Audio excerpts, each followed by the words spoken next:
اسراف اس کا بھی نام ہے کہ جس چیز کو انسان کی طبیعت چاہے وہی کھائے۔ جو آدمی اپنے کو عالم کہے وہ جاہل ہے، اور جو اپنے آپ کو جنتی بتائے وہ جہنمی ہے۔ جو شخص اپنا راز پوشیدہ رکھتا ہے وہ گویا اپنی سلامتی کو اپنے قبضہ میں رکھتا ہے۔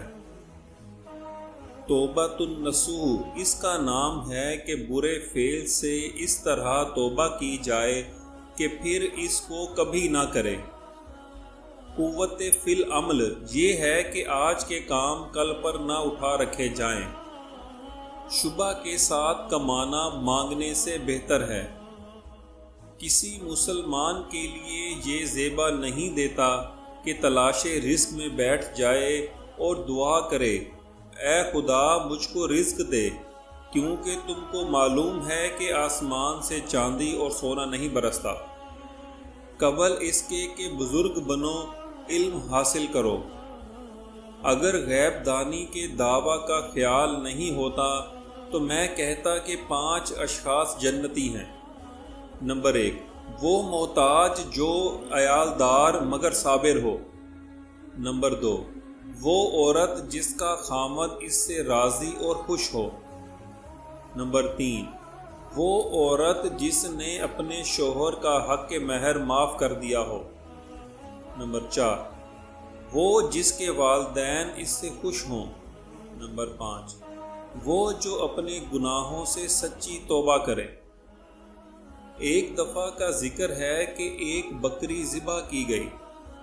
حضرت عمر رضی اللہ تعالیٰ عنہ نے غلام سے فرمایا کہ سب سے پہلے میرے پڑوسی یہودی کو گوشت بھیجا جائے۔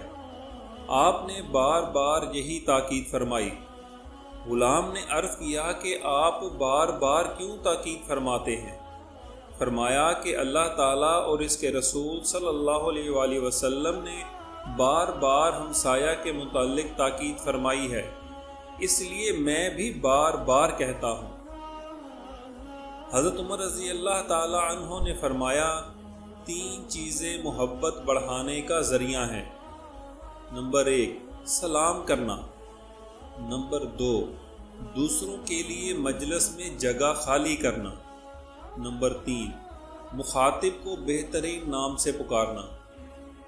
حضرت عمر رضی اللہ تعالی عنہ اکثر دعا مانگتے کہ خدایا دنیا میں کوئی چیز باقی نہ رہے گی اور نہ کوئی حالت قائم رہے گی، تو مجھے ایسا کر لے کہ میں علم کے ساتھ بولوں اور حلم کے ساتھ خاموش رہوں۔ اے اللہ تو مجھ کو بہت دنیا نہ دے کیونکہ شاید میں سرکش ہو جاؤں، اور نہ بہت تھوڑی کیونکہ شاید میں تجھے بھول جاؤں۔ بس تھوڑی اور کافی ہونا بنسبت اس کے بہتر ہے کہ زیادہ ہو اور گناہوں میں مبتلا کرے۔